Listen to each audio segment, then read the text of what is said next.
안녕하십니까? 지혜의 깊이를 더하는 히스토리 인사이트입니다.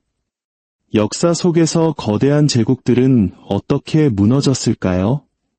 우리는 흔히 강력한 적의 침략이나 내부의 반란을 떠올립니다. 하지만 역사의 거대한 수레바퀴를 멈추게 한 진정한 원인은 칼이나 창이 아니었습니다. 바로 돈, 즉 화폐의 붕괴였습니다. 놀랍게도 위대한 제국들이 몰락하는 과정에는 거의 동일한 패턴이 반복됩니다. 오늘 우리는 인류 역사 2000년을 관통하는 4개의 제국, 로마, 스페인, 영국, 그리고 미국을 통해 이 거대한 패턴을 추적해보고자 합니다. 이것은 단순한 과거의 이야기가 아닙니다. 바로 오늘 우리가 살고 있는 현재와 미래를 비추는 거울이 될 것입니다. 첫 번째 이야기의 무대는 고대 로마입니다. 전성기 로마는 유럽과 북아프리카, 중동을 아우르는 거대한 영토와 6천만 명의 인구를 다스렸습니다. 로마 군단은 무적이었고 그들이 건설한 도로는 제국 구석구석까지 뻗어나갔습니다. 그리고 이 모든 것을 가능하게 한 혈맥은 바로 데나리우스라는 은화였습니다. 기원전 211년에 처음 발행된 데나리우스는 약 5g의 순은으로 만들어졌습니다. 수세기 동안 로마는 이 은화의 순도를 철저히 유지했고 덕분에 데나리우스는 브리타니아에서 이집트에 이르기까지 제국 어디에서나 절대적인 신뢰를 받았습니다. 데나리우스를 받는다는 것은 진짜 은을, 진짜 구매력을 손에 쥔다는 의미였습니다. 이 신뢰를 바탕으로 로마는 군대를 유지하고 도로와 수로를 건설하며 번영을 누렸습니다. 하지만 제국을 유지하는 데는 막대한 비용이 들었습니다. 영토가 확장될수록 더 많은 군인과 요새, 행정 인력이 필요했고 로마는 결국 감당할 수 없는 재정 압박에 시달리게 됩니다. 여기서 제국의 발목을 잡은 첫 번째 유혹이 등장합니다. 바로 화폐의 가치 절하입니다. 서기 54년부터 68년까지 통치했던 네로 황제는 사치스러운 생활과 군사활동 자금을 마련하기 위해 데나리우스의 은 함량을 100%에서 90%로 줄였습니다. 아주 작은 변화처럼 보였지만 이것은 판도라의 상자를 연 것이나 다름없었습니다. 줄어든 10%의 은으로 더 많은 동전을 찍어낼 수 있게 되었고 이는 사실상 통화량을 인위적으로 늘리는 인플레이션의 시작이었습니다. 이후 로마의 황제들은 재정이 어려울 때마다 이 유혹을 뿌리치지 못했습니다. 카라칼라 황제 시대인 서기 211년 데나리우스의 은 함량은 50%까지 떨어졌고 서기 265년 갈리에누스 황제 때에는 고작 5%의 은만이 포함되었습니다. 나머지는 값싼 금속으로 채우고 겉에 얇게 은을 도금한 사실상 가짜 돈이나 다름없었습니다. 결과는 처참했습니다. 로마 병사들은 조상들이 받았던 급여의 몇십 분의 1에 불과한 가치를 지닌 동전을 받게 되었습니다. 물가는 폭등했습니다. 서기 200년에 1데나리우스였던 물건이 100년 뒤에는 50데나리우스를 주어야 살 수 있었습니다. 농부들은 가치 없는 동전 받기를 거부하고 물물 교환을 요구했으며 군인들은 금이나 현물을 요구했습니다. 세금은 거치지 않았고 로마의 경제는 완전히 멈춰섰습니다. 결국 서기 476년 서로마 제국은 역사의 뒤안길로 사라집니다. 야만족이 강해서가 아니었습니다. 군대에 월급을 줄 수도 사회 기반 시설을 유지할 수도 국가를 통치할 수도 없었기 때문입니다. 로마는 외부의 적이 아닌 스스로 자신의 화폐를 파괴함으로써 무너졌습니다. 시간을 1200년 건너뛰어 16세기 스페인으로 가보겠습니다. 스페인의 황금기는 아메리카 대륙에서 발견된 막대한 양의 금과 은 덕분이었습니다. 특히 1545년 오늘날 볼리비아 지역에서 발견된 포토시 은광은 인류 역사상 가장 큰 은 매장량을 자랑했습니다. 이곳에서 채굴된 은은 스페인으로 흘러들어갔고 스페인 달러는 최초의 진정한 세계 통화가 되었습니다. 스페인은 지구상에서 가장 부유한 제국이 되었습니다. 하지만 로마와 마찬가지로 스페인 역시 스스로를 파괴했습니다. 여기에 바로 부의 역설이 존재합니다. 모두가 갑자기 더 많은 돈을 갖게 된다면 그것은 더 이상 부가 아닙니다. 유럽 시장에 쏟아져 들어온 은은 극심한 인플레이션을 유발했습니다. 1500년에 동전 한 입으로 살 수 있던 빵 한 덩이가 1600년에는 10입이 필요하게 된 것입니다. 더 큰 문제는 스페인이 이 부를 생산적인 곳에 투자하지 않았다는 점입니다. 국내 산업을 육성하는 대신 사치품을 수입하고 끝없는 전쟁과 화려한 궁전을 짓는데 모든 돈을 쏟아부었습니다. 아메리카에서 들어온 은은 프랑스, 영국, 네덜란드로 그대로 빠져나갔습니다. 결국 16세기 후반 스페인의 빚은 감당할 수 없는 수준에 이르렀습니다. 펠리페 2세는 통치기간 40년 동안 무려 4번이나 국가부도를 선언했습니다. 신용은 바닥에 떨어졌고 스페인은 결국은 함량을 줄인 동전과 구리 동전을 발행하며 로마와 똑같은 길을 걸었습니다. 한때 세계를 호령했던 무적함대는 자금난에 시달렸고 식민지들은 떨어져 나갔습니다. 거대한 부는 신기루처럼 사라졌습니다. 다음은 로마와 스페인을 능가하는 부와 영향력을 가졌던 대영 제국입니다. 1922년 정점에서 영국은 전 세계 인구의 4분의 1을 다스렸습니다. 금의 가치가 고정된 파운드 스털링은 200년 넘게 세계의 기축 통화였습니다.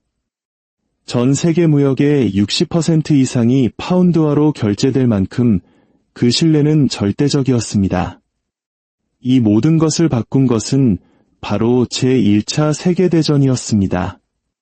1914년 6억 5천만 달러였던 영국의 국가부채는 전쟁이 끝난 1919년 70억 달러를 훌쩍 넘어서며 10배 이상 폭증했습니다.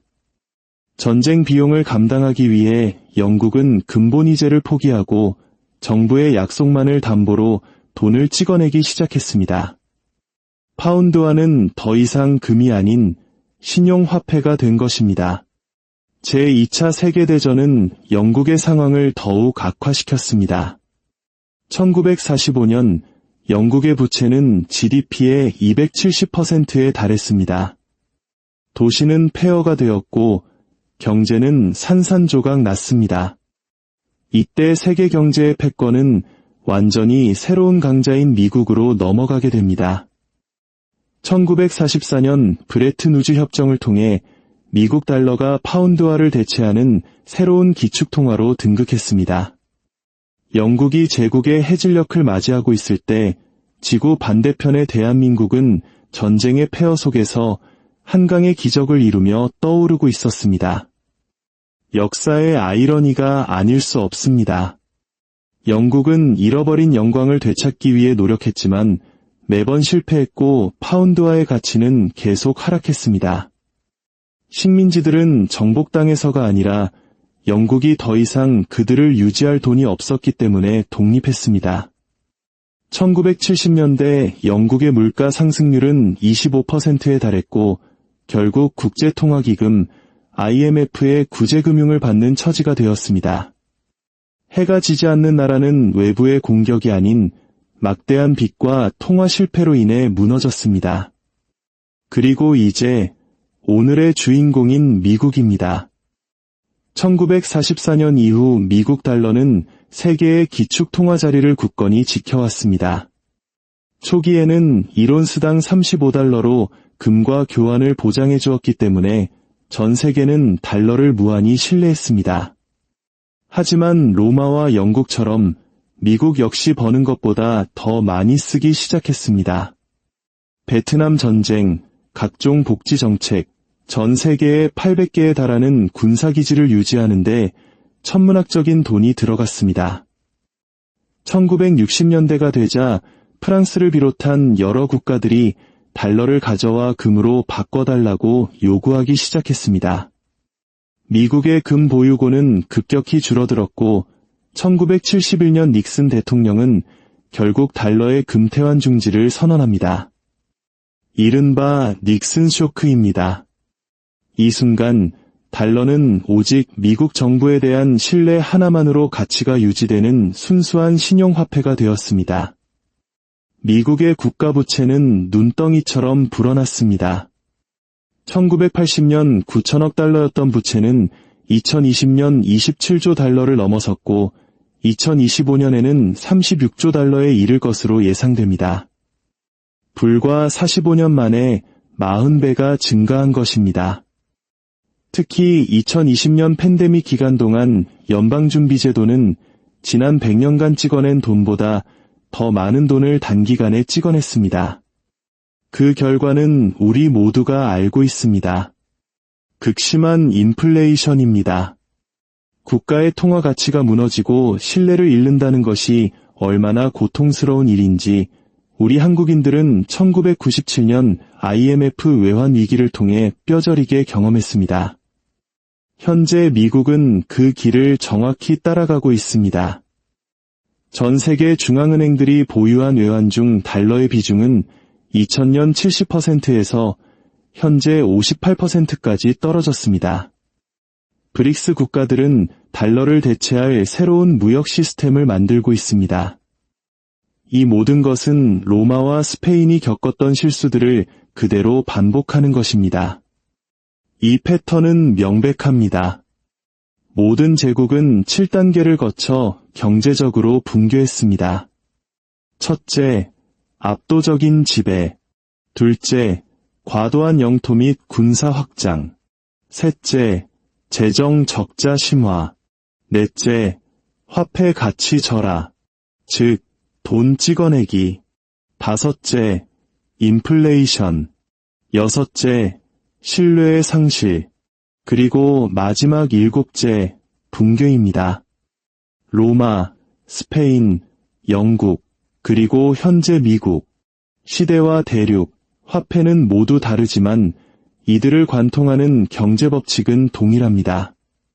우리는 지금 5번째 단계인 인플레이션이 가속화되는 것을 목격하고 있으며 6번째 단계인 신뢰의 상실이 눈앞에 다가오고 있습니다. 역사는 우리에게 3가지 가능한 결과를 보여줍니다. 첫째, 전후 영국처럼 고통스럽지만 관리된 쇠퇴. 둘째, 로마처럼 화폐가 휴지 조각이 되고 사회 전체가 무너지는 혼란스러운 붕괴. 셋째, 금이나 새로운 디지털 화폐와 같은 새로운 통화 시스템으로 빠르게 재편되는 리셋. 한 가지는 분명합니다. 번영을 돈으로 찍어낼 수는 없으며 무한정 빚을 질 수도 없습니다. 경제 법칙을 무시하면 그 대가는 반드시 따릅니다. 로마는 데나리우스의 가치를 떨어뜨렸고 제국은 무너졌습니다. 스페인은 세계를 은으로 넘치게 했고 그들의 부는 증발했습니다. 영국은 2번의 세계대전을 위해 빚을 냈고 제국은 해체되었습니다. 오늘날 미국은 수조 달러를 찍어내며 자신들은 다를 것이라고 믿고 있습니다. 하지만 역사는 그렇지 않다고 말합니다. 이 거대한 순환의 주기는 반복되고 있으며 그 신호는 명확합니다. 역사는 거짓말을 하지 않습니다. 오늘 이 이야기가 세상을 바라보는 여러분의 관점에 작은 파문을 일으켰다면 저희 채널의 여정에 동참해 주십시오. 구독과 좋아요는 저희가 더 깊은 통찰을 나누는데 큰 힘이 됩니다. 이 지혜를 주변 분들과도 함께 나눠주시길 바랍니다. 감사합니다.